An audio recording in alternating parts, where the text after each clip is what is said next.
Am I audible to everyone? आवाज आ रही है मेरी?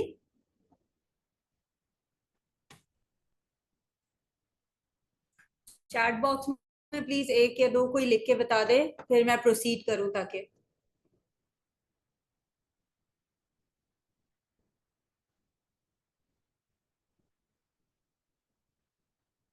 Thank you doctor Nuzhat.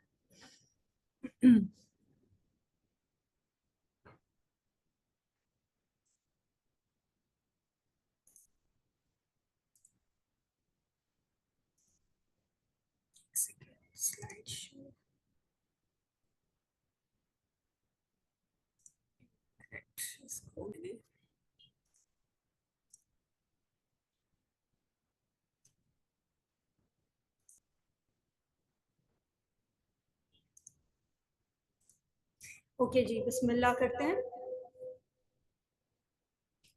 कहाँ से म्यूट करना पड़ेगा?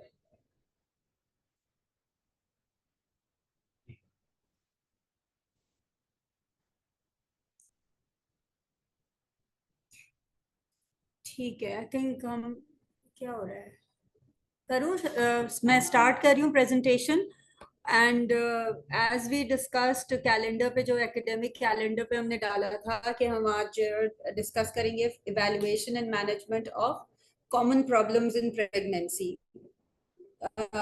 ये भी एक ऐसी सिचुएशन होती है कि ऐसे आपके पास जब आप लोग क्लिनिक करते हैं, तो चूंकि आप लोग का पेशेंट का volume he mother and child है, ज़्यादातर खवातीन ही देखते हैं आप लोग, मर्द मेल पेशेंट्स तो नहीं देखते।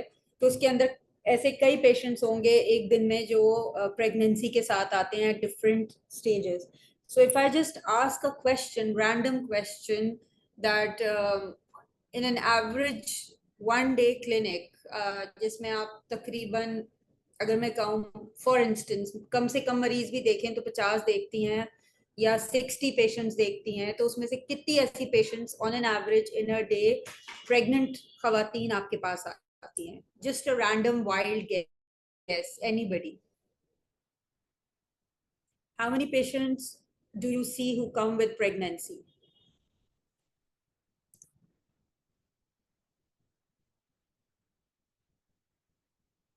Can anybody, are you audible? Am I audible to everyone? कुछ लोगों को आवाज नहीं आ रही, बट जिसको आ रही है वो मुझे बता दे कि एक ऑन एन एवरेज आप लोग कितने पेशेंट्स देखते हैं ऐसे जो एक दिन में जो कि प्रेगनेंसी के साथ आती है? ऑन एन एवरेज सना कह रही है 15 से 20, हमारा कह रही है 15। सही। So on an average 10 to 20 patients दिन के ऐसे हैं जो कि खवातीन आती हैं आपके पास at different stages of pregnancy. तो आपको ये भी पता होगा ऑब्वियसली कि फिर उनकी कॉमन प्रॉब्लम्स क्या होती हैं, जनरल उनकी नीड्स क्या होती हैं। अच्छा, इन whoever is Infinix Note 7, I don't know who is this, 30 to 35 और एवरेज फ्लो कितना है ये Infinix Note 7 वालों का? नाम नहीं पता ना मुझे, Infinix Note 7 लिखा हुआ है। So 30, 35 patients on an average in a day, you see pregnant females. That's a huge number, huge number. चलें, I think Dr. Farzana, okay.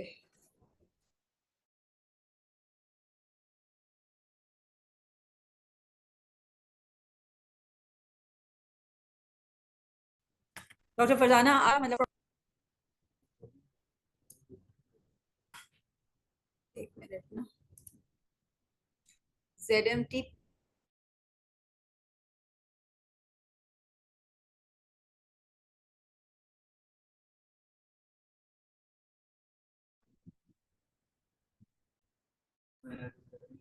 okay.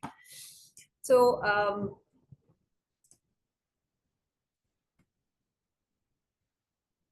So today's objectives are that we are initially going to discuss the normal physiological changes that occur in pregnancy from medical problems that actually occur in pregnancy, and what common problems do we see at different trimesters of pregnancy, and then we are going to basically learn how to identify the red flags so that we can make timely and appropriate referrals या shared care में engage करें patient को. तो risk assessment करना जरूरी होता है जो भी pregnant खवातीन आपके पास आती हैं. Okay, so pregnancy is a normal phenomenon, right? A normal physiological process, and it literally means being with the child. ये कुछ रिकॉल स्टेटमेंट्स थी जो मैंने डाली थी कि नॉर्मल प्रेगनेंसी की एवरेज ड्यूरेशन 280 डेज होता है, रफली 40 वीक्स है, and it starts from the first day of the last menstrual period. EDD I am sure आप सबको निकालनी आती होगी, वो नीगल्स रूल है, मैंने लिख तो दिया है, बट कैन एनीबडी राइट कि अगर मैं फॉर इंस्टेंस कहूँ कि एक पेशेंट है जिसकी LMP जो है वो 10th अक्टूबर है, तो सिर्फ मुझे रफली बताइए कि what would be the EDD. यही 10th अक्टूबर 2023 है, हुई last menstrual period for instance. So what would be the EDD of a person who has last menstrual period of 10th October, roughly?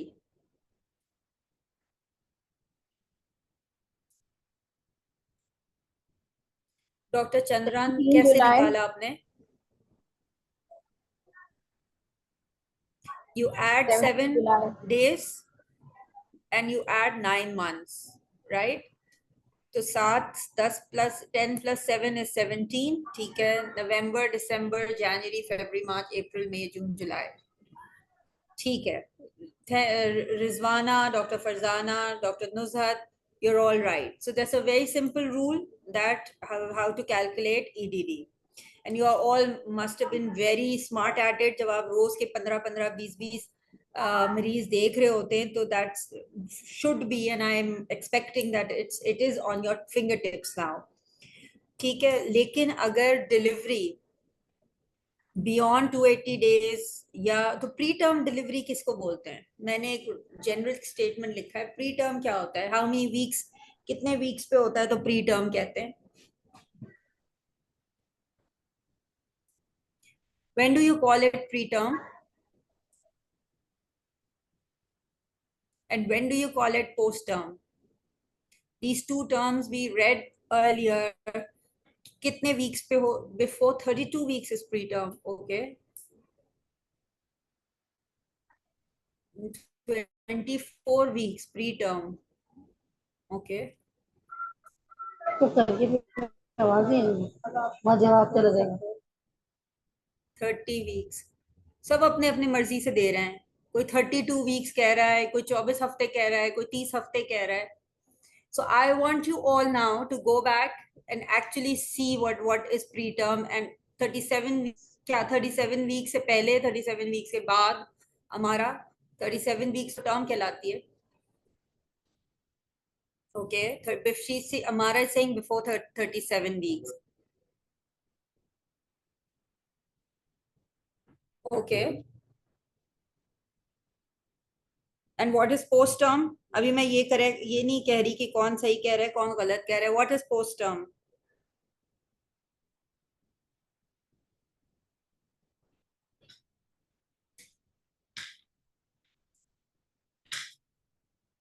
After 40 weeks is post term. Okay.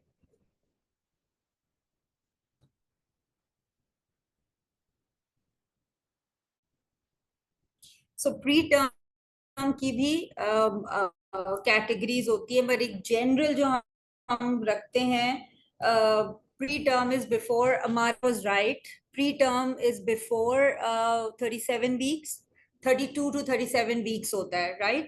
And post term जो है वो 40+6 के बाद, यानी कि 40+6 days के बाद अगर कोई डिलीवर करता है, that's post term delivery. 41 week से पहले, मतलब 40+ वीक्स के बाद होगा तो वो पोस्ट टर्म होगा, और 37 वीक से पहले होगा तो वो प्री टर्म होगा. वैसे very pre term, pre mature, तो वो उसकी कैटेगरीज और होती हैं. आप लोग जिन्होंने 28 लिखा, जिन्होंने 24 लिखा, मैं उसमें यही कह दूं, उसमें वायबिलिटी होती है, कहते हैं उसको प्री टर्म, कि 24 to 28 होता है, फिर 28 to 32 होता है, 32 to 37 होता है। तो प्री टर्म की भी 3 हैं, लेकिन हम जनरली बिफोर 37। सो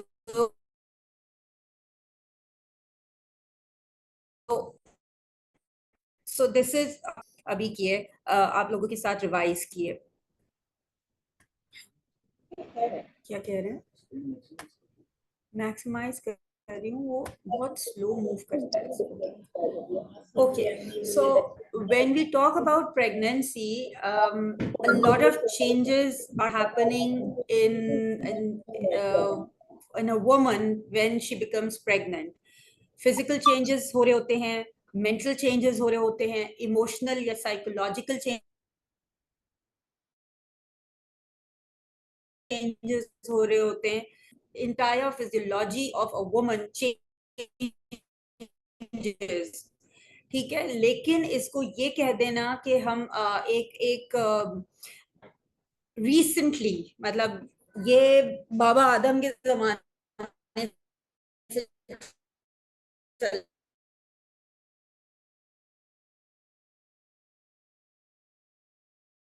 चले आ रहा है ना, प्रेगनेंसी, एक औरत प्रेग्नेंट होती है, बीमारी के तौर पे लेके चला जाता है, और उसको बहुत ओवर एस्टिमेट करके कई जगहों पे किया जाता है। मैं ये नहीं कह रही कि हर जगह ऐसे होता है, बट जो हमारी जो सोशल स्ट्राटा है उसके अंदर एक डिफरेंस, मतलब क्रिएट हुए तरीके से लिया जाता है, और खास तौर पे प्राइमी जब हो या मल्टीपल प्रेगनेंसीज हो तो वो चीजें हो रही होती हैं। बहरहाल हर pregnancy of a woman, every pregnancy of a woman is different from the previous one. तो उसके अंदर यू कैन नॉट प्रिडिक्ट और you can not say what changes are occurring, what changes are not occurring. ये कहना ऐसी गुजरी थी तो ऐसी इस दफा भी ऐसी गुजरेगी। So every experience is a different experience all together. So ये एक जहन में रखना बहुत जरूरी होता है। And as a doctor, even as a doctor, a woman may experience different changes at different in different pregnancies. So ये इंपॉर्टेंट 3 एस्पेक्ट्स याद रखिएगा कि फिजिकल, मेंटल, इमोशनल चेंजेस आ रहे होते हैं। तो मैं क्विकली एक स्नैपशॉट दूंगी कि फिजियोलॉजिकल चेंजेस क्या हो रहे होते हैं। तो let's start with the body physiology. सबसे पहले फिजिकल के अंदर यूट्रस हाइपोप्लेजिया, हाइपरट्रोफी हो रहा होता है, right, due to the action of estrogen and progesterone. तो 5 to 10 times जो है ऑफ द नॉर्मल साइज जो यूट्रस है उसमें चेंजेस आ रहे होते हैं। And the products of conception, the fetus है, अगर ट्विन्स हैं या ट्रिपलेट्स हैं तो उसके अंदर और साइज बढ़ता है। प्लेसेंटा है, तो these are the products of conception which are present. फिर वजाइना, सर्विक्स भी for the preparation of the child and the mother. There's increased vascularity, there is secretions to prevent infection, there is hypertrophy and hyperplasia of the mucosal glands and the muscles. Then nature is preparing the mother for lactation as well. So more towards the end of the pregnancy, the breast starts becoming tense, nodular with engorgement of veins. Areola and nipple becomes larger, pigmented, and yellowish thin discharge, जिसको हम colostrum कहते हैं, that starts coming in. So a whole natural process of bringing the child into the world is being prepared in the by nature in the mother.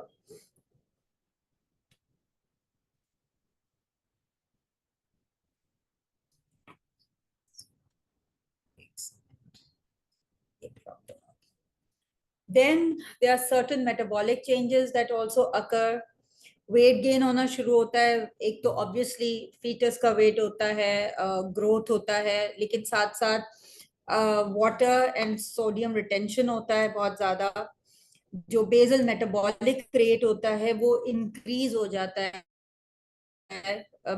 Can anybody tell me what is basal metabolic rate? Anybody?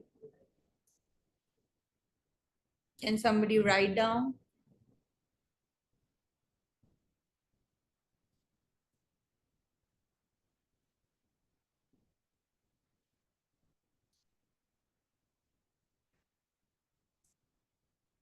Anyone?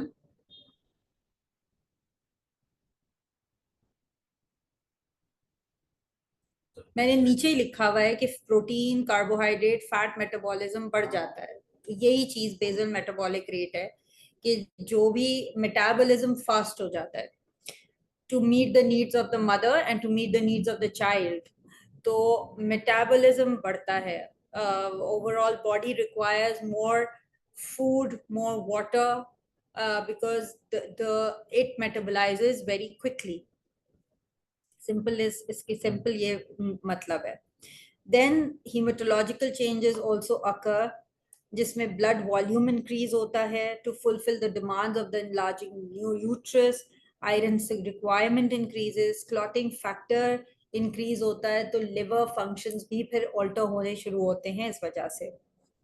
tendency of the blood to become thick becomes more increased. Then comes the cardiovascular system. The heart enlarges by 10% due to hypertrophy or dilatation. Cardiac output increases to 40%, pulse rate increases. BP bhi बढ़ता है, but it's an important point to note that the blood pressure should not increase more than 30% of the average normal BP जो कि एक औरत का पहले रहता है. So that's important to know that.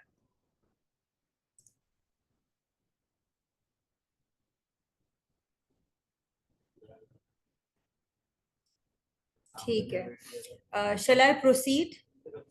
आगे बढ़ूं? कोई सवाल है बीच में?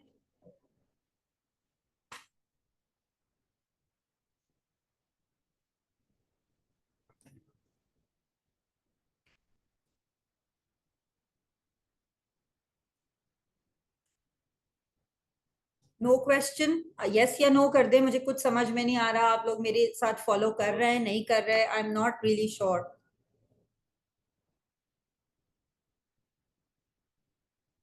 Thank you Amara.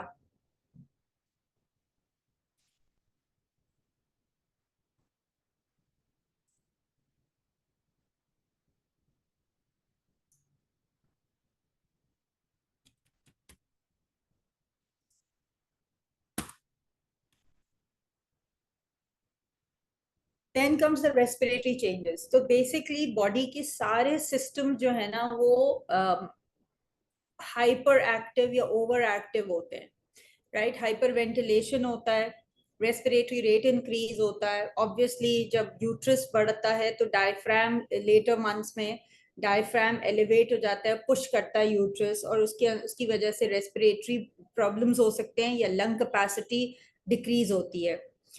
Then GIT changes होते हैं, गैस्ट्रिक सिक्रीशंस बढ़ते हैं, जैसे मैंने कहा बेसल मेटाबॉलिक रेट बढ़ता है, ऑब्वियसली मेटाबॉलिज्म के लिए सिक्रीशंस बढ़ते हैं। Then stomach and intestines are displaced due to enlarging uterus, उसकी वजह से ही गैस्ट्रिक प्रॉब्लम्स और एसिडिटी के इश्यूज हो रहे होते हैं। Then the gums become hypertrophic, the luminal vascularity increases, lung functions alter. ये सब क्यों हो रहा है? Why is this happening? What is the physiology behind that? Anyone? What is the physiology behind that? Many respiratory changes, GI changes, metabolic changes, uterus के अंदर hyperplasia, hypertrophy, ये क्यों हो रहा है? What's going on?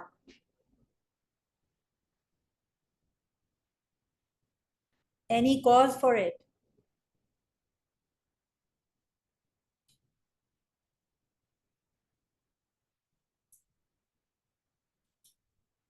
आज मुझे वो लेवल ऑफ पार्टिसिपेशन नजर नहीं आ रहा है, आज कोई इंटरेस्टेड नहीं है। अगर आप लोग seriously if you are not interested तो we can continue it later any other time, because I really need people to be interactive.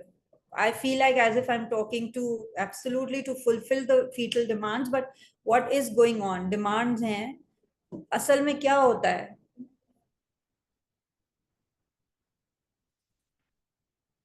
सारे हार्मोनल चेंजेस होते हैं बेसिकली, जो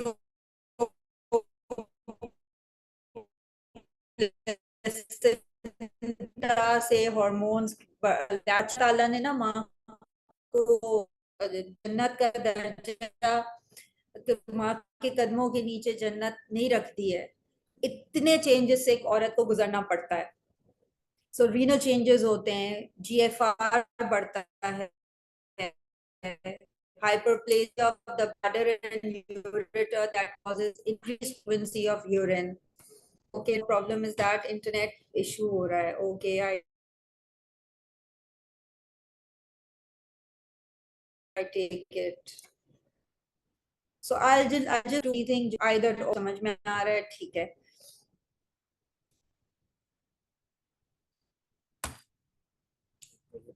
वो कितना स्लो करता है.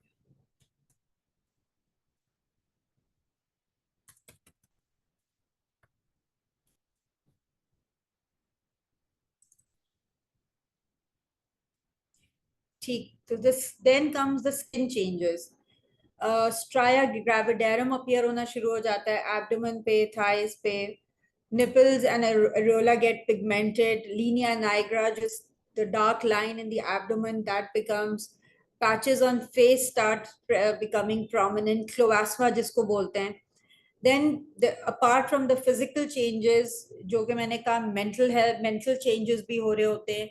Anxiety, depression, cravings, unwanted cravings होती है. So these things occur. Then obviously not everybody is the same, and not everyone takes pregnancy as in a similar fashion. So there are certain people who become very conscious of the body image.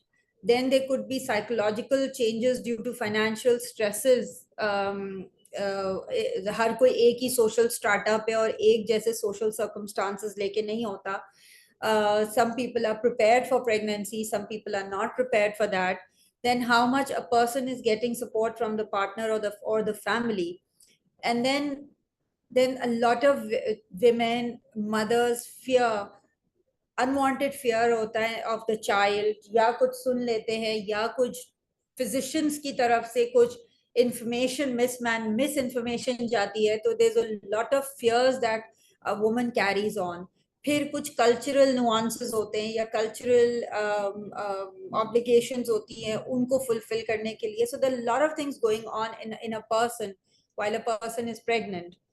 फिर जैसे मैंने last में इसीलिए लिखा है कि because of the hormonal changes, estrogen or progesterone, they cause a lot of changes in other hormones of the gland. Pituitary, thyroid, parathyroid, adrenal glands, they become hypertrophied. So this, all of this is going on in a woman during pregnancy. So ये तो एक background मैंने आपको physiology बताई है. But there are certain problems that also start occurring. ये तो एक नॉर्मल, क्योंकि आपको जब तक बैकग्राउंड नहीं पता होगा, you will not be able to distinguish the abnormal from the normal. So अगर कोई, मैं एग्जांपल है, अगर कोई कंसर्न लेकर आता है कि आई हैव my मेरे फेस पे पिगमेंटेशन आनी शुरू हो गई है, तो will you consider it as a medical problem in pregnancy? You will guide the patient that this is normal, something which is normal. या लीनिया नाइग्रा डेवलप होना शुरू हो, या स्ट्राया बनने शुरू हो रहे हैं, तो sometimes women come with a concern कि ये प्रॉब्लम है या इशू है या something is happening. So you have to understand what, as a physician, what's going on is a normal physiological process, and what are the medical problems that generally occur in pregnancy.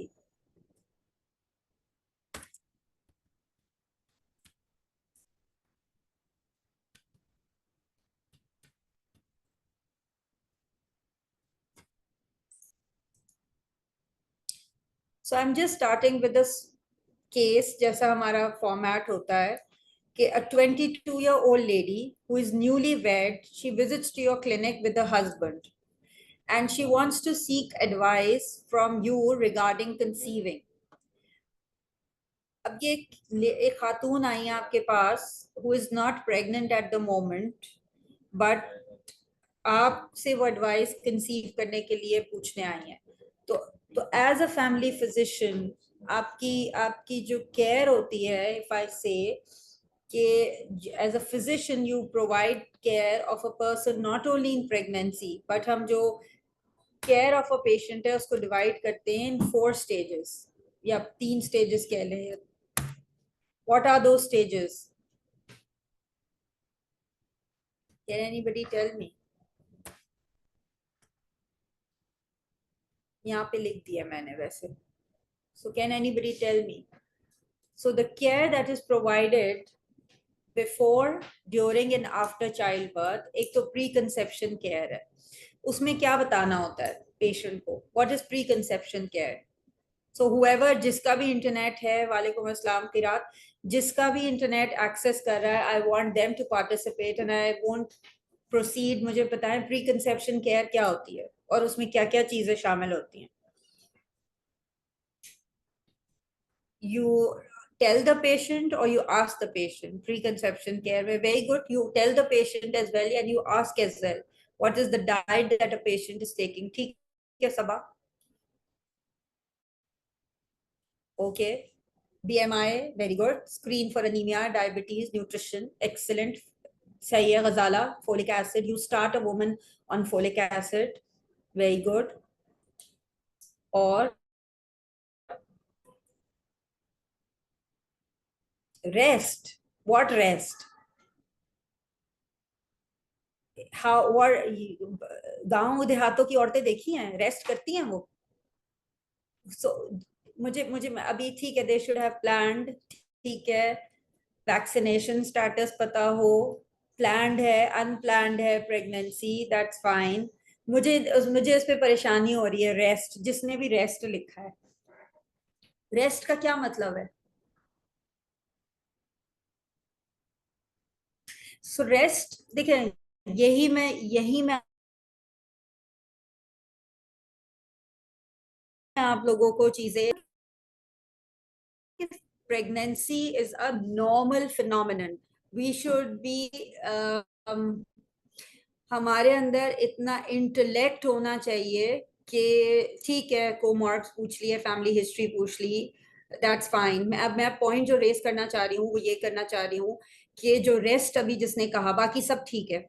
जो हम unwantedly या unintentionally या over estimate करते हैं एक patient को कि rest करो, ये करो, वो करो, यहाँ ना जाओ, दैट प्लीज एक एक कॉन्सेप्ट बन जाता है खास तौर पे एलीट एरियाज के अंदर या डिफरेंट एक सोशल स्टाटा के अंदर कि प्रेगनेंसी हो गई है तो पता नहीं क्या हो गया है। तो that's not a disease. Please, that's not a disease. It's a normal physiology, and the more you take it as a normal thing, और patient को भी इसी तरह counsel करना है. Yes, you should be able to distinguish the red flags, but if a person is normal, सारे कोई risk factors नहीं है, आपने risk stratification कर लिया, आपने risks identify कर लिए, ठीक है, things are fine.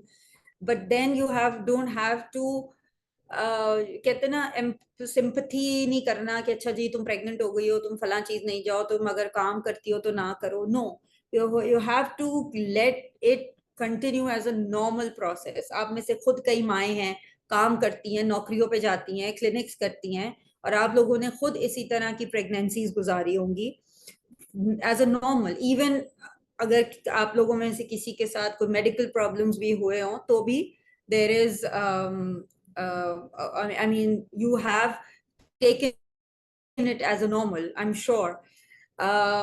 Yes, so placenta previa अगर हो बिल्कुल, या कोई मेडिकल इंडिकेशन हो रही हो, तो उसके अंदर आप एडवाइस करते हैं, that's very good. So you have to find any indication for that, right? कोई ब्रेथलेस हो रहा है या कोई किसी किसी का अनीमिक हो रहा है तो यस यू कैन सजेस्ट. सही.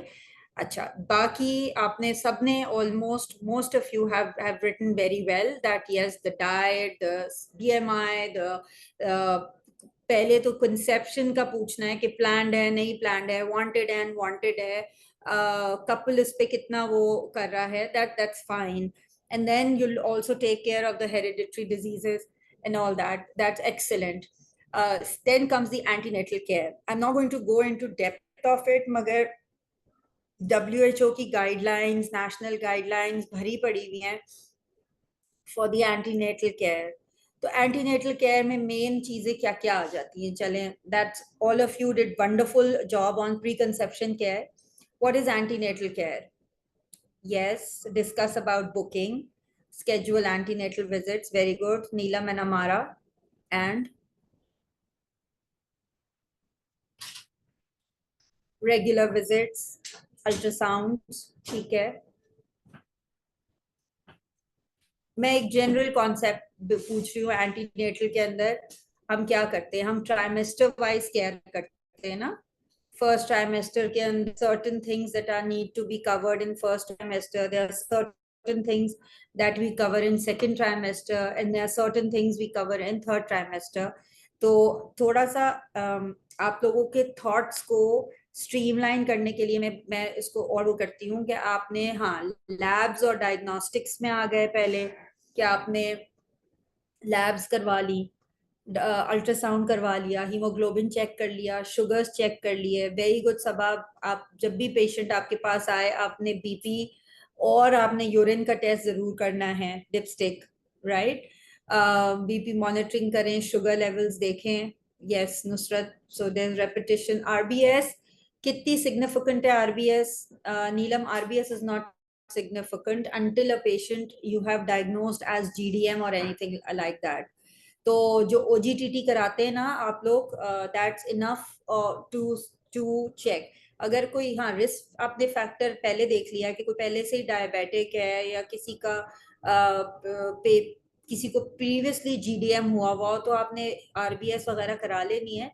लेकिन एक मैं नॉर्मल प्रेगनेंसी, एक वो समझें, एक normal pregnancy without any risk factors की मैं बात करूं, तो उसमें आप RBS नहीं कराते in every visit. You just go for OGTT. हाँ, जो एवरी विजिट में आपने करना होता है वो आपने यूरिन डिपस्टिक चेक करना होता है प्रोटीनूरिया के लिए, और वो भी आप प्री एक्लेम्सिया के लिए देख रहे होते हैं. और उसके बाद 24 वीक्स के बाद may be that's again becomes, अगर कोई इंडिकेशन होता है तो आप कराते हैं. अच्छा Roohi, that's very very very childish of you to say GPE.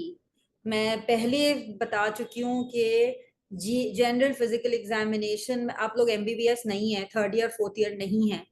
General physical examination में मैं एक खातून के लिम्फ नोड्स नहीं चेक करने बैठ जाऊंगी अंटिल कोई इंडिकेशन नहीं मिलेगा. तो आप अगर लिख रही हैं GP, तो GP अकॉर्डिंग टू प्रेजेंटेशन लिखें.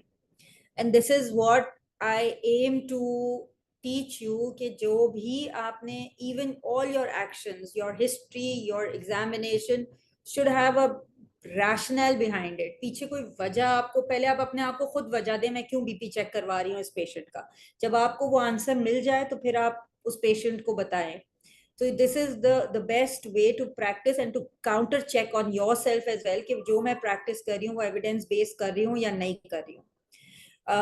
तो आपने एग्जैक्टली एंटीनेटल में और क्या चीजें आएंगी? अभी अभी आप लोगों ने सब किया है. CBC not only for anemia, if you have preconception में आपने चेक किया है कि कोई हेरिडिटरी हेमाटोलॉजिकल कॉजेज हैं, तो फिर आपने CBC और चीज में भी, रोलेक्स फॉर्मेशन वगैरह में भी देखना है. So you have to check on a lot of other things in CBC as well. ठीक है. अच्छा, then you, so most of it is done. आपने अल्ट्रासाउंड कराए, लैब्स कराए, and every trimester has a different phase. Exactly. Vitamin D supplement. So last trimester होता है, you start talking about natal care या labor. आप थोड़ा सा patient को, या पेशेंट कह लें या वुमन कह लें, दैट मैं तो पेशेंट भी नहीं इसीलिए कह रही, एक औरत को आप समझाना शुरू करते हैं कि what is going to be the labour like. ठीक है. आप अगर किसी को नहीं पता होता, डराना मकसद नहीं होता, मगर इंडिकेशंस बतानी जरूरी होती हैं कि अगर लेबर में जाएंगे तो what are the indications, how what are the Braxton Hicks contractions, कौन सी फॉल्स कॉन्ट्रैक्शंस हो सकती हैं, कौन सी नॉर्मल कॉन्ट्रैक्शंस होती हैं।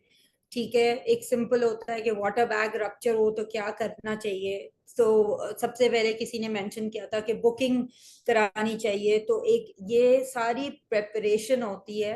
और ज़रूरी नहीं है कि आपने अस्पताल में ही बुकिंग कराई है। मैं आपको सिंपली एक एग्जांपल दूं, लास्ट ईयर जब फ्लड आया था तो इंडस हॉस्पिटल ने एक इनिशिएटिव लिया था। लोग अस्पतालों तक को क्या, बीच सिंध के कई कई इलाके पानी में डूबे हुए थे, तो एक इनिशिएटिव लिया गया था कि एक बस के अंदर, एक जो नॉर्मल फेसल मूवर्स की बस होती है ना जो इंटरसिटी ट्रैवलिंग करती है, उस बस को डिजाइन किया गया था सिंपल उसमें कि उसमें थोड़ी बहुत चीजें थी लेबर की डिलीवरी करवाने की, और उसके अंदर मिडवाइफ्स और डॉक्टर्स वगैरह मौजूद होते थे और खवातीन वहां आती थी और वहां वो एक सेफ डिलीवरी करवा के चले जाती थी विद इन 24 आवर्स। तो सिर्फ ये है कि you have to be safe at the time जो जो लेबर है, और एंटीनेटल केयर के अंदर आपको एक पेशेंट को, एक औरत को प्रिपेयर करना होगा फॉर द लेबर। लेबर में क्या डिलेड लेबर क्या होता है, कब रेड फ्लैग्स होने चाहिए, कब सपोर्ट जानी चाहिए, कब हॉस्पिटल एडमिशन होना चाहिए, you have to look into that. Not going into the details of it, reason being कि वो एक अलग पूरा ये वो है चैप्टर है। ठीक है, now the third phase, what is postnatal care now? What do you think? Again, I would want responses from you all. Postnatal care क्या होती है, हम उसमें क्या क्या चीजों का ख्याल रखते हैं हम?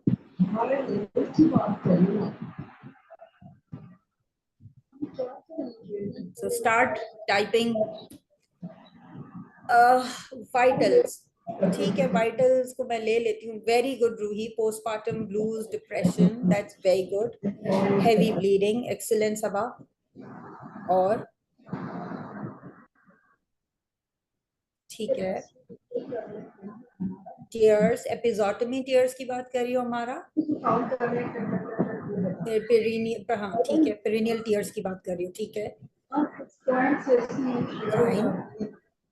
And so go back to the three aspects: physical, mental, emotional. Physical तो ये सब जगह अप्लाई होगा, everywhere, प्री कंसेप्शन में भी, yes, family support, lactation,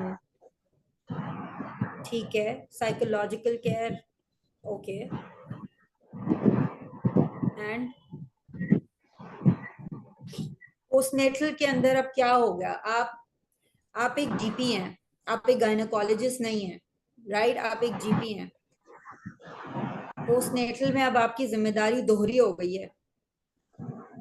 किस हवाले से क्यों कह रही हूँ दोहरी हो गई है?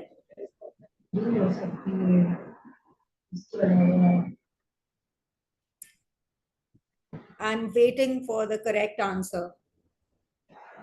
सही है, वो ब्लीडिंग चेक कर ली, एचबी चेक कर लिया, ब्रेस्ट फीडिंग, लैक्टेशन बता दिया। Very good Sana, excellent. I was waiting for this answer. So you are a GP, right? You're not a gynecologist कि आपने मदर को डिलीवर कराया और डिस्चार्ज कर दिया। You are a general practitioner. You are a family physician. You have to consider person-centered care and not just care of कि भाई labour से आ गई, डिलीवरी कर ली, खत्म। Yes, very good emotional well-being, contraception counseling, baby ki health support, baby and mother care, excellent.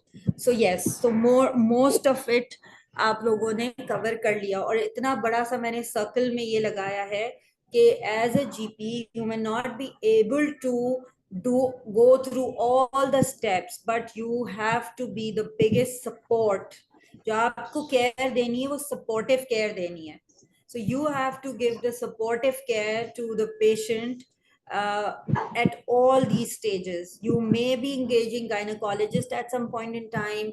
अल्लाह ना करे अगर किसी की कोई serious complications होती है, you may be engaging with किसी को SLE होता है या कोई rheumatoid arthritis के साथ conceive करती है, you may be engaging a rheumatologist as well. Somebody who is diabetes, you may be engaging a gynecologist as well as an endocrinologist. But aap as a physician, you form the backbone of the person, patient centered care. ठीक है. Yes, Neelam, protection against infections, breastfeeding, ठीक है, that's fine. So that is very good of all of you कि आप लोगों ने इसमें participate किया इस slide के अंदर. Proceeding to the next slide now. So coming to the common problems in pregnancy जो कि आप अमूमन अपने clinics में देख करके manage कर सकते हैं. And that is, मैं बिल्कुल quickly जाऊंगी, that is very commonly seen in the first trimester that people come with nausea and vomiting. तो जो हल्का फुल्का nausea vomiting होता है उसमें आप कोई दवाई ना दें प्लीज. हर वक्त को हर इशू को दवा से सेटल ना करें. होता ये है कि हमने एज अ सोशल सेटअप हमने सोसाइटी के अंदर अपना थ्रेशोल्ड बहुत कम कर लिया चीजों को. हाइपरेमेसिस ग्रेविडेरम तो एक कंडीशन रेड फ्लैग हो गया ना. नॉर्मल एक कोई 8 हफ्ते 9 हफ्ते 7 हफ्ते की प्रेगनेंसी पे कोई आती है तो आप सिंपली कहें उसको होम रेमेडीज कहें, सौंफ खा ले, जनरल जो चीजें होती हैं जो हमारी बड़ी बूढ़ी खवातीन कहती थी, that's nothing wrong with that. Don't medicalize everything. don't just make it a problem or as if के ये कोई disease हो गई है. Yes, you are the one who has to understand when is it becoming a problem. ठीक है, जब persistent vomiting हो रही है तो आप दें domperidone और ondansetron दें. hyperemesis gravidarum हो रहा है, कुछ नहीं टिक रहा पेट में तो heavy hydration भी दें. But you have to pick and choose. Yes, exactly, Ruhi. You do not have to give pills for every problem. So as I said, I'm repeatedly saying don't medicalize pregnancy. Pregnancy is a normal physiological process. Yes, you can give ORS. घर की चीजें दें कि बोलें कि घर में ये हाइड्रेट कर लें, पानी पिए ज्यादा, ORS से कर लें. तो absolutely. So you have to, this is very common.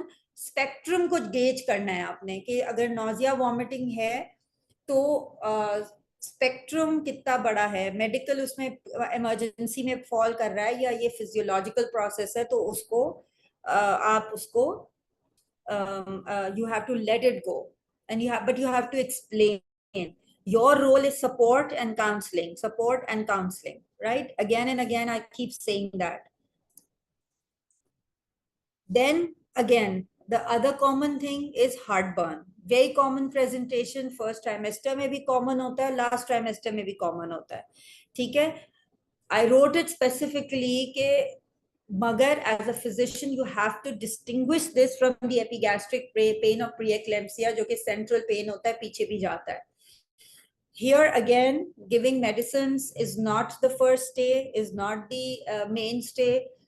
Identify what is going wrong with the patient and give the lifestyle modification according to the patient.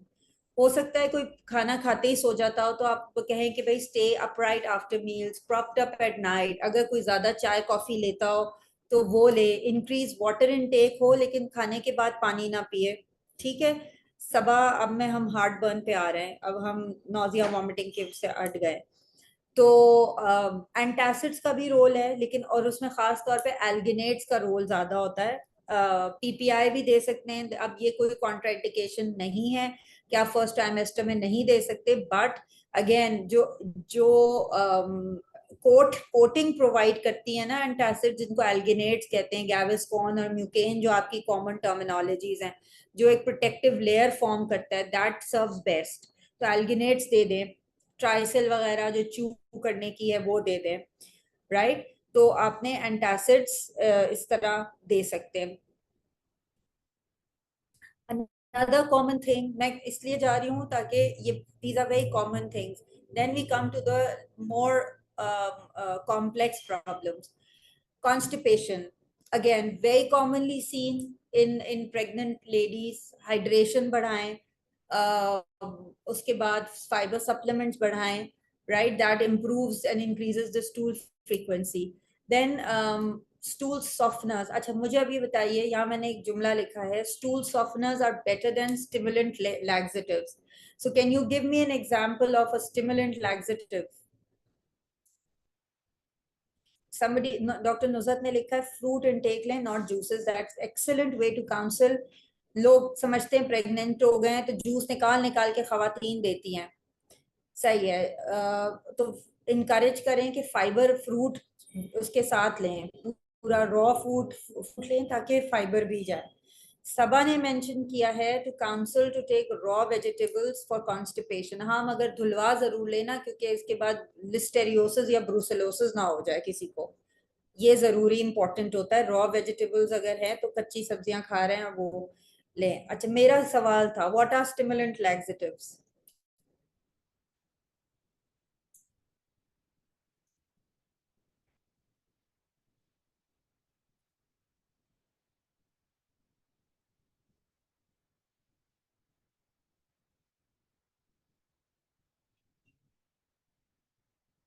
स्काईलैक्स drops दे देते हैं, ड्यूफलैक दे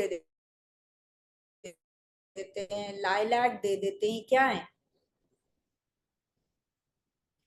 Glycerin bisacchardyl is a stimulant. Very good. So it's important, do not give stimulants. होता क्या है, उसकी वजह से diarrhoea होना शुरू हो जाता है फिर, राइट? आप कॉन्स्टिपेशन के बाद वो एक लैक्सेटिव इफेक्ट रहना शुरू हो जाता है, फिर गट स्टिमुलिटी बढ़ती है, फिर वो डायरिया हो जाता है। तो a person never comes to normal base. तो जो स्टूल सॉफ्टनर जो खाने पीने से है, या इसबगोल हस्क हो गया, या भी एक ने मेंशन किया था ग्लिसरीन सपोजिटरी है, वो बेहतर होता है देना। ठीक है, अगर बहुत ज्यादा कॉन्स्टिपेशन है तो नीमा दे सकते हैं, बट preferences बता रही हूँ कि preferences are not the stimulant laxatives in pregnant ladies. Another important is hemorrhoids. That's also very common. Assure करना होता है, home remedies बता सकते हैं, sitz bath बता सकते हैं, creams can be used, और counsel करना जरूरी है कि hemorrhoids जो हैं वो बनते हैं pregnancy में और मगर खुद resolve हो जाते हैं after once a patient delivers.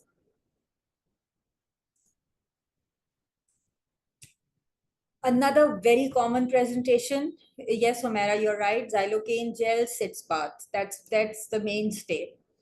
अच्छा, उसके बाद बैक एक, very common presentation as the pregnancy advances.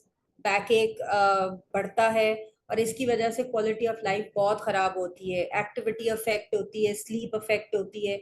यहाँ मैं सजेस्ट करूंगी कि ये एंटीनेटल केयर में कुछ चीजें आप प्रिएम्प्टिवली भी बता सकते हैं, डराने का मकसद नहीं होता, बट ये है कि this is a very very very common presentation of females who come later on in pregnancy with backache. तो आप शुरू से ही बताना शुरू करें postural care, रेस्ट। यहाँ पे periods of rest and activity आएगा, जो शुरू में जिसने कहा था ना रेस्ट प्री कंसेप्शन के अंदर, वहां पे आप बता सकते हैं कि टाइम्स प्रेगनेंसी के अंदर when or what are the times when you may need some rest and what are the times you activity.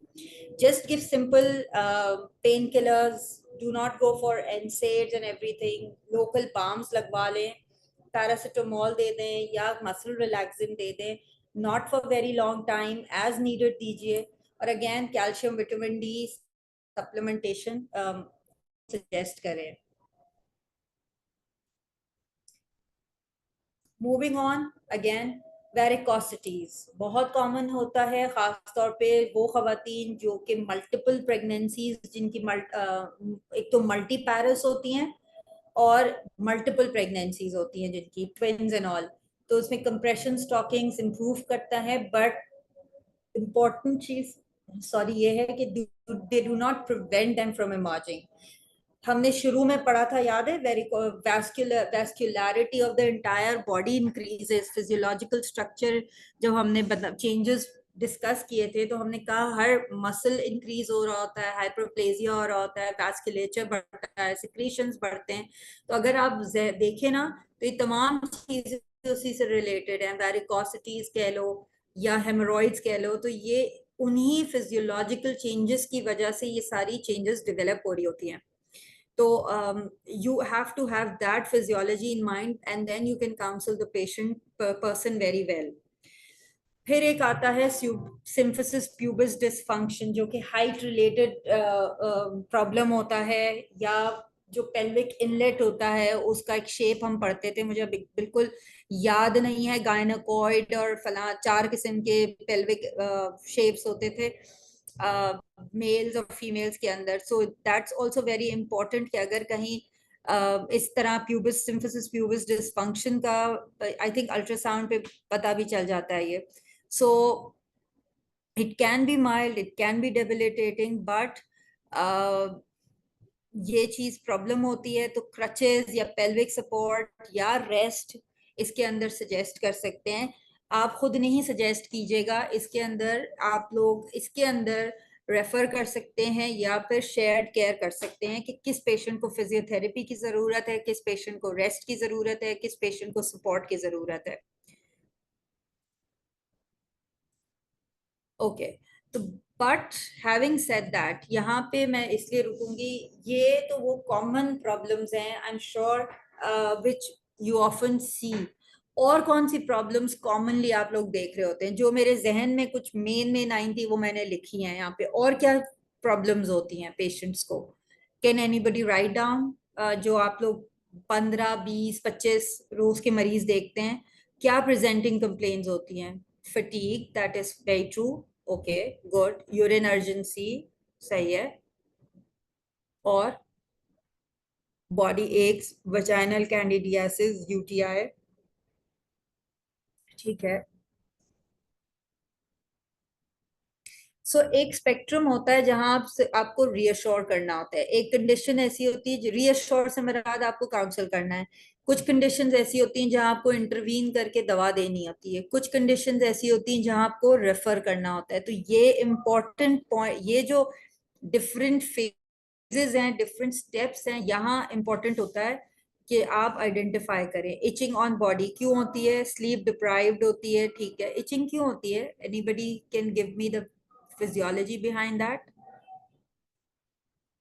हाँ, रेस जीपीटी की, एसजीपीटी क्यों होता है? एसजीपीटी की वजह से नहीं होता, वैसे रेस्ड बिली होता है, इस वजह से होता है। ऑब्स्टेट्रिक कोलिस्टेसिस होता है, वेरी गुड। और लिवर फंक्शंस मैंने पहले का ऑल्टर होते हैं उसके कोलिस्टेसिस, जॉन्डिस और प्रेगनेंसी। सो बिली बढ़ता है ना जब प्रेगनेंसी के अंदर, total bili, that causes itching, not SGPT. Dryness होती है, सही है। सो वही। And secondly it's also very important कि कोई खवातीन आपके पास आती हैं, अगर किसी का थर्ड या सेकेंड चाइल्ड है, वो कहते हैं जी पहले बच्चे में तो ये नहीं हुआ था, इस बच्चे में हो रहा है। तो मैंने अब प्रेजेंटेशन के बिल्कुल शुरू में कहा था कि हर औरत की हर प्रेगनेंसी एक अलग एक्सपीरियंस है। It can never be the same. जैसे हर इंसान की अपनी इंडिविजुअलिटी होती है, इसी तरीके से एक प्रेगनेंसी की भी इंडिविजुअलिटी होती है। A woman cannot experience the same pregnancies at all times. Same problems in all the pregnancies. Scabies कब है, फंगल इन्फेक्शन कब है, कब सिर्फ ड्राई स्किन है, ये भी इम्पोर्टेंट है देखना। ठीक है, कभी कभी सिर्फ ड्राइनेस होती है और उसको हम स्केबीज की तरह ट्रीट कर रहे होते हैं। इचिंग ज्यादा हुई भी होती है तो वो रेडनेस होती है। ठीक है डॉक्टर शाहिदा, आपने डाइजेशन बताया, वो मैंने शुरू में कवर किया था। जीआई चेंजेस हो रहे होते हैं, सिक्रीशंस बढ़ रही होती हैं, और चूंकि साइज ऑफ द यूट्रस बढ़ रहा होता है तो आपके इंटेस्टाइन्स जो है वो शिफ्ट हो जाते हैं, इस वजह से एसिडिटी प्रॉब्लम होती है। ठीक है, सही। Now coming to those conditions where you really have to identify the risk and you may have to proceed to refer for shared care. और आप लोगों ने जैसे कहा कि UTI is important, so every woman who has UTI needs to be treated with proper antibiotics. ठीक है, that's a given thing, जो कि प्रेगनेंसी में आपने यूटीआई को ट्रीट करना है, इवन एसिम्टोमेटिक अगर हो तो भी। ठीक है, you have to treat a UTI in pregnancy. Then it's also important to identify preeclampsia and eclampsia, and then maybe eclampsia तो नहीं, pre-eclampsia या pregnancy induced hypertension है। थैंक यू डॉक्टर नजर, जो मैंने लिखा है हाइपरटेंशन इन प्रेगनेंसी, जरूरी नहीं है कि yes chicken pox in pregnancy are treated by us. लेकिन वही मैं इसमें कोई वो नहीं बता सकती कि कौन कर सकता है कि कौन नहीं कर सकता। If you feel confident enough, if you have treated patients with chickenpox in pregnancy, you can treat. If you are not confident, don't take the risk and refer. That's it. So इसमें हमारी कोई gauge वो नहीं है। Diabetes in pregnancy, many people are, ये मैंने शुरू में कहा था, check protein in urine all the time, dipstick आपने करना है। थायराइड डिजीज, बहुत सारी खवातीन लड़कियां आजकल हम डायग्नोज करते हैं with hypothyroidism, so you you have to modify, you have to keep altering the dose of thyroxine in pregnancy. और तो नहीं है। Then autoimmune disorders, SLE है, rheumatoid arthritis है, किसी को एप्ला होता है, इसके लिए तो these are बच्चों को common खुराक ऐसी infections. दो Yes, ना, malarian in हम pregnancy can इतनी be उम्र में treated भी इसको by दवाई you. नहीं ली। तो ये तो एक लॉन्ग लिस्ट है। पानी edema of इसको a feet ज्यादा is not पिलाएं, a कच्ची clinical सब्जियां indication. ज्यादा दी, I mean medical fruit condition क्या से होगी? ज्यादा। What is edema of a feet? What is the medical condition? It बच्चे can be जब नहीं in खाएगा सब्जी तो preeclampsia खाना क्यों edema. खाता है? 24 It घंटे can be भूखा नहीं due to सकता ना वो, diabetes. Edema can be सब्जी due to सब्जी नहीं diabetes. खाता Edema can तो be due कैसे to खाना सही thyroid. So खाता? edema is just a symptom, not a ठीक disease. है, माइक ऑन So है, you आवाज have नहीं to आ रही। दही का identify, इस्तेमाल and करना नहीं having है, edema over feet दही का without इस्तेमाल any करें, problem is खीरा not है an वो दही indication से, to send a patient to गाजर आती है बच्चे खा to लेते a हैं अंदर से, gynecologist. कभी कभी और आपके पानी वेट की ज्यादा वजह पीना। से भी, जो मैंने कहा कि थर्ड अभी से स्पेसिंग हो जाती है ये पूरी आपने देना फिजियो। शुरू सो कर दिया ना, again you have to really तो ये रैशनलाइज फिर इट। तो एक आदत हो कोई जाएगी। इंडिकेशन नहीं मिल रहा। एक औरत है जिसकी थर्ड ठीक है, इनके पास प्रेगनेंसी पता में ही नहीं I mean last trimester of pregnancy है और उसको एडिमा डेवलप हो रहा है 7वें 8वें महीने पे, पैर सूज रहे हैं बुरी तरह, कोई बात यूरिन नहीं, आपने करा लिया ठीक आ रहा है, बस बीपी आप इसकी आपने गया डाइट सही चेक करो, सही आ रहा है, शुगर आपने चेक कर ली ठीक आ रही है, तो अब क्या जरूरत है? ये एडिमा क्यों हो रहा है फिर? थर्ड स्पेसिंग हो रही है। ठीक नहीं है, तो फिर इसीलिए तो वैस्कुलैरिटी, जैसे आदत हो कहा, गई है ना। वैस्कुलैरिटी बढ़ रही है, नहीं, इतने से सिक्रीशंस बच्चे बढ़ रहे को तो हैं, कभी भी इस तरह की वाटर चीजें नहीं रिटेंशन हो देते रही हैं। होती है, इसकी वजह से एडिमा होता है। So you do not have to send this मुझे to उसके देने में to कोई एतराज a नहीं है, hospital आपके बच्चे को just like नुकसान that. नहीं, But yes, सारी you उम्र have बगैर to see दवाई if के the edema पोषण is नहीं related देते। to any cardiac creps तो नहीं आने शुरू हो गए किसी के, इसके अल्लाह बजाय ना आप करे, इसको खाने या पीने को ब्लड सही प्रेशर तो करें, नहीं बढ़ा हुआ, कोशिश या करें कि ज्यादा फाइबर वाली चीजें हों, यूरिन के अंदर तो कोई सब्जियां प्रॉब्लम तो नहीं चाहे है। चटनी जैसे सो खाए वो खुराक में शामिल करें। एक सेकेंड, साथ ये लोगों ने म्यूट अनम्यूट दवाइयों वो से सबको इसको ठीक म्यूट कर करना देना। थोड़ा आसान होता है, लोगों ने खुद से अनम्यूट किया हुआ है तो वो हो रहा है।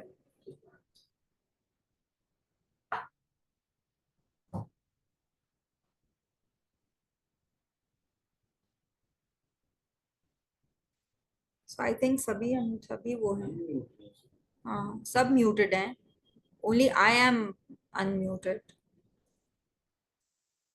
ठीक है, so these are the overall things. Yes, infectious diseases in pregnancy. See, there are certain things, Ruhi, not every infectious disease can be treated in a GP clinic, and not every to what spectrum. एक TB का patient है, मैं comfortable नहीं होंगी कोई patient TB के patient हो जाए, किसी को टीबी हो और वो प्रेग्नेंट हो जाए, तो मैं कंफर्टेबल नहीं होंगी उसको जनरली इसी तरह फॉलो करने में। मैं इसको जरूर किसी ना किसी आईडी या पल्मोनोलॉजिस्ट के साथ भेजूंगी। सिमिलरली मलेरिया, यस, अगर कोई कॉम्प्लिकेशंस नहीं है मैं ट्रीट कर सकती हूँ। कार्डियक पेशेंट किस नौयत का है, हाइपरटेंशन है, दवाइयों पे है, कंट्रोल्ड है, तो yes I can do. However आपको उसकी तैयारी करवानी पड़ती है, क्योंकि these are complex pregnancies, these are not simple pregnancies, so you can't just leave, you have to preempt. For instance, अब मैं एग्जांपल, जैसे डायबिटिक पेशेंट है, आपने मैनेज कर लिया, लेकिन रिस्क ऑफ अब high shoulder dystocia increases in a woman who is diabetic, right, at the time of delivery। और क्यों होता है? बेबी वेट ज्यादा होते हैं ऐसे से बच्चों के वजन ज्यादा होते हैं, ठीक है। Similarly, if any person has pre-eclampsia, so there could be a chance of going into eclampsia at the time of closer time to delivery, right? Then comes thyroid disease. Thyroid के अंदर आपको देखना पड़ेगा कि आगे जाके कोई IUGR तो नहीं हो रहा, कोई growth retardation तो नहीं हो रही.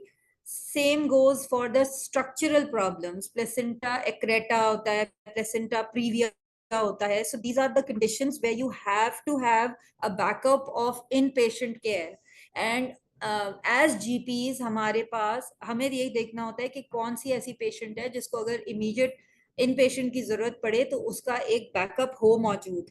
सो there could be simple patients who can be simply delivered and they do not need not every patient need a hospital to be delivered. See, दुनिया ने पहले हमको, वेस्ट ने हमको पहले लगाया कि सेफ डिलीवरीज, हॉस्पिटल डिलीवरीज, फला ढिमका, और हम सब वही पढ़ते आ रहे हैं. अब आप जाइए दोबारा गूगल करके देखिए टीबीएस के बारे में. TBA, traditional birth attendants. अब दुनिया वापस जा रही है टीबीएस. और हमारे जमाने में क्या होता था? पुराने जमाने में दाइयां होती थी. अब ठीक है, we understand that we are not practicing safe practices, but if we train those people appropriately, जो मैंने आपको एग्जाम्पल दिया था अभी के लास्ट ईयर से, और अभी भी प्रैक्टिस हो रहा है, यूनिसेफ वाले ही मिडवाइफ्स को लेते हैं, मिडवाइफ्स को ट्रेन करते हैं, या लेडी हेल्थ वर्कर्स को आगा खान वाले ट्रेन करते हैं. They go to the house and they deliver the child. Normal, अगर कोई रिस्क नहीं है, हाँ अगर कोई एनीमिक है, किसी को ट्रांसफ्यूजन चढ़ना है, कोई डायबिटिक है, that's a different thing. But हर प्रेगनेंसी कॉम्प्लेक्स नहीं होती. Yes, so Qatar hospital also does that. So जितना नॉर्मलाइज करने की कोशिश करेंगे ना उतना इजी होगा. बट ये देखना जरूरी है कि सेफ प्रैक्टिसेस हो रही है नहीं हो रही. तो अब TBAs होते हैं, ट्रेडिशनल बर्थ अटेंडेंट्स, जो कि घरों पे जाते हैं, अपनी उनकी शीट्स, उनके डिग्निटी शीट्स होती हैं और पूरे उनके पैक्स होते हैं, डिलीवरी पैक्स, और वो लेके जाते हैं घरों पे.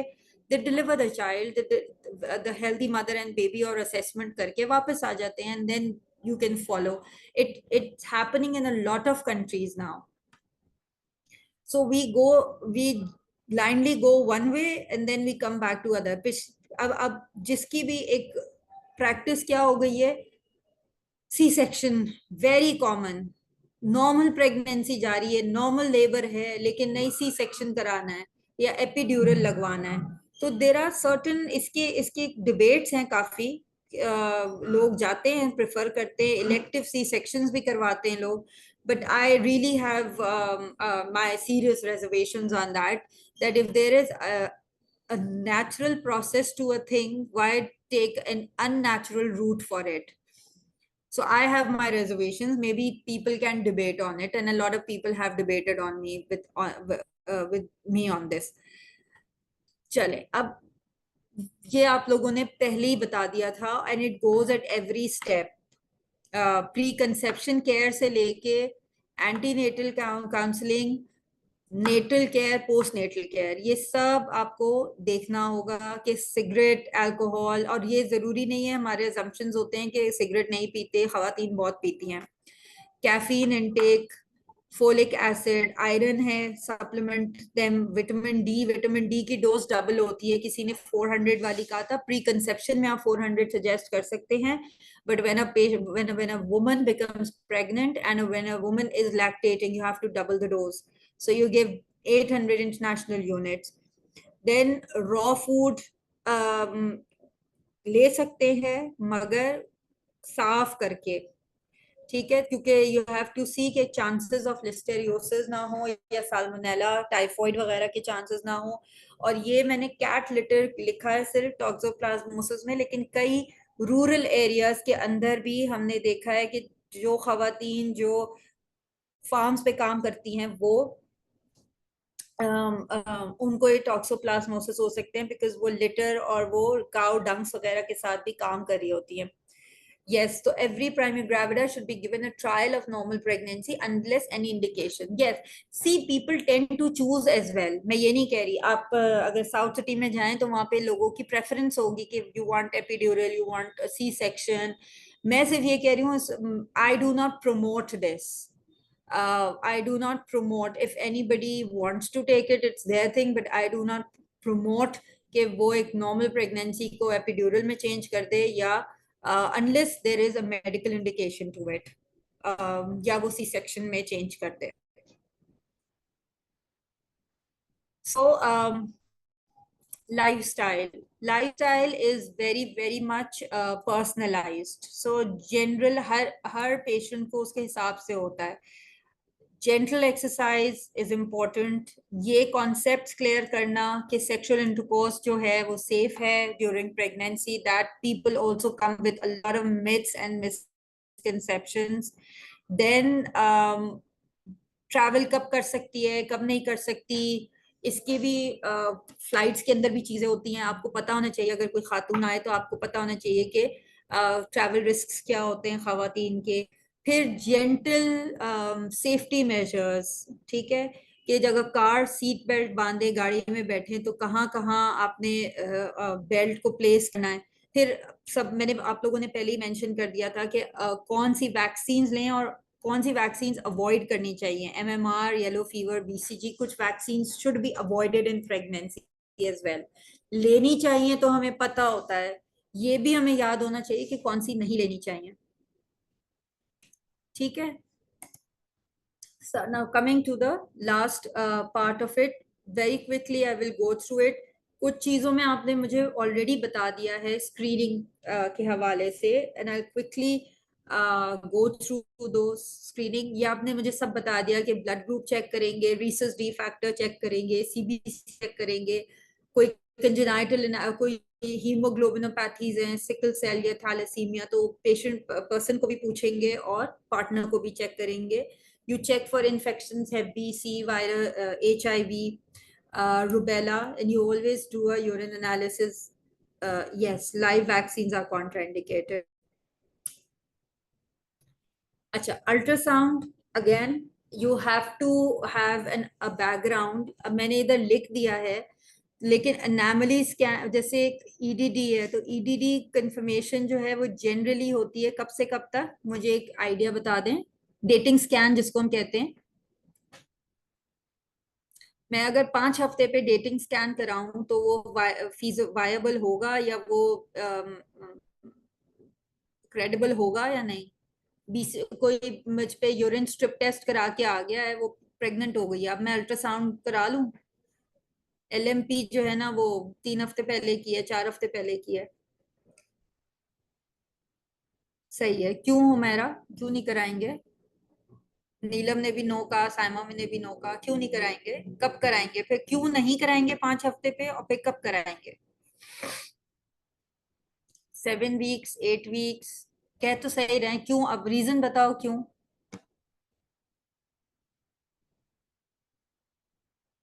नुज़हत कह रही है वायबिलिटी होती है. मुझे वायबिलिटी का मतलब नहीं समझ आया. Very good Rizwana. सबूही ने लिखा है हार्ट बीट आती है, तो कार्डियक फ्लिकर जो है ना, एग्जैक्टली कार्डियक फ्लिकर जो है वो 7 वीक्स पे आता है, कार्डिया हार्ट बीट. तो it's always good to have a dating scan 8 weeks onwards. Yes, so 7 weeks में कार्डियक फ्लिकर आता है, तो 8 हफ्ते से ऑनवर्ड्स आप डेटिंग स्कैन करा सकते हैं. 8 weeks to how many weeks, 8 weeks to.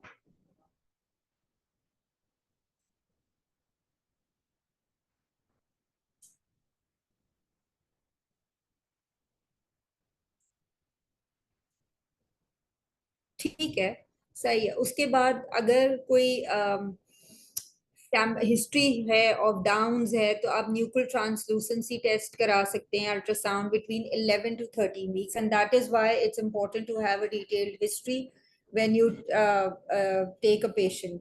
फिर एनामली स्कैन 18 से 20 हफ्ते पे जनरली कराते हैं. प्लेसेंटा प्रीविया अगर किसी की ब्लीडिंग की हिस्ट्री आती है तो फिर वो 32 से 36 वीक्स तक होता है.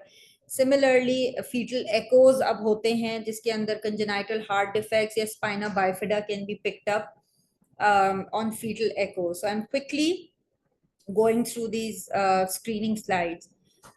Then you always screen for gestational diabetes. ठीक है, और इसके अंदर 75 grams of 2 hour OGTT at booking and 24 weeks पे 24 to 28 weeks पे कराते हैं. मैं डिटेल्स में नहीं जा रही, इसके अंदर स्लाइड्स हैं, you can go through the slides in the end. मगर इम्पॉर्टेंट पॉइंट ये है कि HbA1c कराना, रैंडम ग्लूकोज RBC RBS करना, या आपने यूरिन डिप्स्टिक पे ग्लाइकोस यूरिया देख लिया तो उसकी बेसिस पे GDM को डायग्नोस करना is not the correct criteria. You have to go for an OGTT in order to diagnose a person in order to screen for gestational diabetes.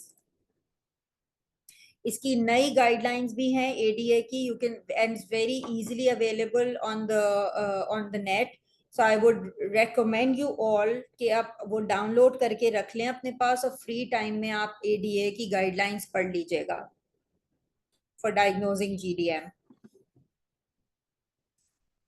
This is American Diabetic Association, ADA, for those who don't know. अच्छा जी, अब उसके बाद pre eclampsia हमने थोड़ी बहुत बात कर ली थी. प्री एक्लेम्सिया अगर 140/90 से बढ़ा हुआ BP आ रहा है, एटलीस्ट 2 रीडिंग्स 4 hours अपार्ट, और यूरिन के अंदर प्रोटीन्स आ रहे हैं, आप हमेशा 24 hour यूरिन चेक करें अगर BP बढ़ा हुआ है, ठीक है. और उसके बाद अगर इसके अंदर और अगर +1 का प्रोटीन आ रहा है on dipstick, you can label it as pre eclampsia.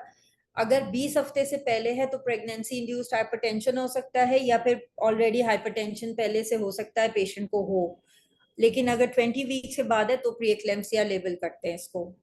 और उसके risk factors, age more than 40, BMI more than 30 या अबव, मतलब ओबीस हो या हायर एज ग्रुप हो. दोनों स्पेक्ट्रम्स ऑफ ग्रेविटी के अंदर होता है कि प्राइमरी ग्रेविटा है या मल्टीपैरस है. Similarly having multiple pregnancy, twins या ट्रिपलेट्स होते हैं. किसी को फैमिली हिस्ट्री या पुरानी हिस्ट्री ऑफ प्रीएक्लेम्सिया हो तो there is a chance of having a preeclampsia again. या कोई वैस्कुलर डिजीज हो पहले से, antiphospholipid antibody, SLE, rheumatoid arthritis, उसमें प्रीएक्लेम्सिया की चांसेस बढ़ जाते हैं. तो you have to screen for this in a patient. So we talked about postpartum blues, ये भी जरूरी हैं. ये आप पोस्ट नेटल विजिट्स में चेक करें. एक तो इमोशनल वेलबींग आपने कंटिन्यूअसली पूछना है, how the mother is feeling, right, and then after delivery how is she coping, what is the sleep and appetite now, any help. BMI 35 बाहर मुल्कों के लिए है. BMI जो है हमारे लिए, हमारा एज का, हमारा जो कट ऑफ है ना ओबेसिटी का, वो डिफरेंट है. So we are obese at 30, बल्कि 28 से भी हम उस पर ओबीस कहलाते हैं. सो एशियंस का BMI डिफरेंट कट ऑफ होता है. ठीक है नीलम, ये प्लीज क्लियर कर लीजिएगा. अगर किसी को प्रीवियस हिस्ट्री है GDM की तो आप 18 हफ्ते पे कराते हैं, 16 हफ्ते पे नहीं कराते, आप 18 हफ्ते पे कराते हैं, ठीक है. Yes, I said so. Multiple pregnancies is a risk factor for a preeclampsia. So coming to postpartum blues, ये माइनर सिम्टम्स होते हैं. इमोशनली चार्ज्ड हुई भी होती है एक मदर, हार्मोनल इफेक्ट्स ज्यादा होते हैं, तो उसकी वजह से ये 1 हफ्ते के अंदर तक रहते हैं और वो 10-12 दिन के अंदर सेटल हो जाते हैं. Anxiety, fatigue, labile mood, anger, frustration होती है. But if it prolongs, right, and or it develops after 1 or 2 weeks, that is postpartum depression. That is significant. Symptoms वैसे ही होते हैं but थोड़े से heightened होते हैं. या mother is neglecting the child, or at times mother feels that either she should just I mean that psychosis की कभी कभी इस हद तक होता है कि mothers can also go to an extent to kill the child, or kill themselves, right? So this is quite commonly seen in Western countries. I don't know the reason for that, but this is seen in Western countries a lot. हमारे यहाँ या तो identify नहीं होता है, या whatever the reason is, that's very common in the west, quite common, not very common, more common than we have. So, bottom line is supportive care and continuity of care is important. Um, उसके बाद जब आप postnatal visit करते हैं, जिस तरह आपने pre conception में कपल को बुलाते हैं, एक एक माइलस्टोन अचीव होता है एक कपल की जिंदगी में. It's not only a mother who goes through that, a woman, a man also goes through the same.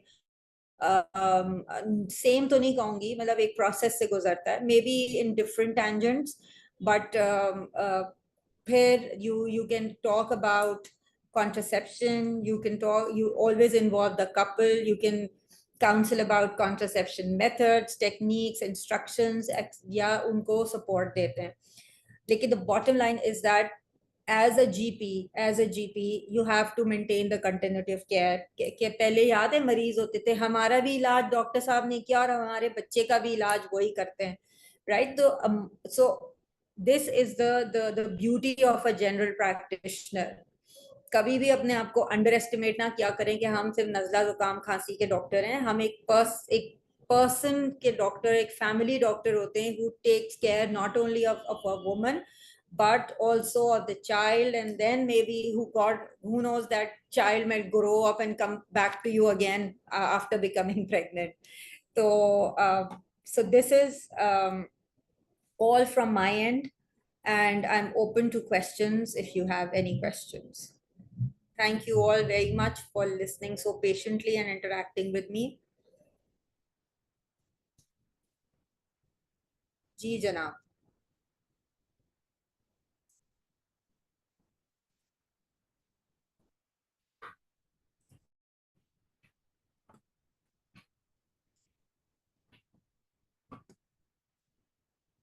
ठीक है, any questions? I want questions. Thank you very much Sabuhi, thank you Nuzat. I want any questions. या तो मैं समझूं सब समझ में आ गया, या मैं समझूं कुछ समझ में भी नहीं आया.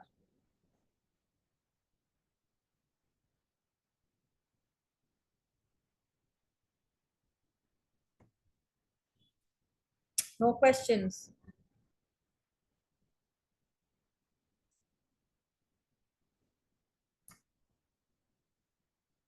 Okay, so I have to tell you a few important things, that since July we have started this series of sessions, or I'm sure आपके पास साथ जो हैं इसकी वीडियोस भेजते रह रहे हैं. इसकी रिकॉर्डिंग्स नहीं है तो आप कलेक्टिवली भी डॉक्टर हिना से ले सकते हैं, या डॉक्टर साइमा से ले सकते हैं.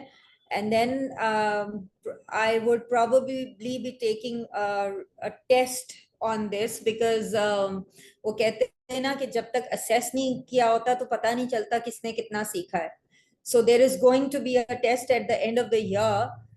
मैं पहले से इसलिए बता रही हूँ कि दिसंबर में I will be taking a test sometime in December, and we will see how it's going to work. अभी मैंने इसका मेथड पे नहीं सोचा है, बट जुलाई से लेके पहले भी मैंने प्रेजेंटेशंस दी थी, लेकिन एक आध दी थी वो बिल्कुल ओरिएंटेशन वाली थी, और एक आध जनरल डिस्कशन था. But since July we are having regular sessions, and I will be taking a test on it in December. तो जो भी आप लोगों ने पढ़ा है, and as per your medical director, this is going to be a part of your annual appraisals, these tests. इसको performance में काउंट किया जाएगा, बिकॉज आप यहाँ पे सेशंस लेते हैं, सेशन सुनते हैं, but you have to tell us as well how much are you learning from those sessions. So there's going to be a test in December. We'll communicate the details soon, and that is going to be a part of your annual performance. So I hope I'm clear to everyone. चले जी, so if you do not have any questions, then inshallah we'll meet next time. And if you have any suggestions, तो फिर हम उसमें जो आप लोगों के suggestions आप लोग भेज देते हैं, topics भी भेज देते हैं, भेजे में आपने, मैं उन्हीं topics को फिर align कर रही हूँ gradually in case based discussion. So we'll have case based discussion in next 2 weeks then, and I'll take a topic from those that you have sent. जो आपकी recommendations आई हैं उन्हीं में से मैं कोई ना कोई topic लेके हम case based discussion करेंगे. ठीक है जी. Thank you everyone, and खुदा हाफिज.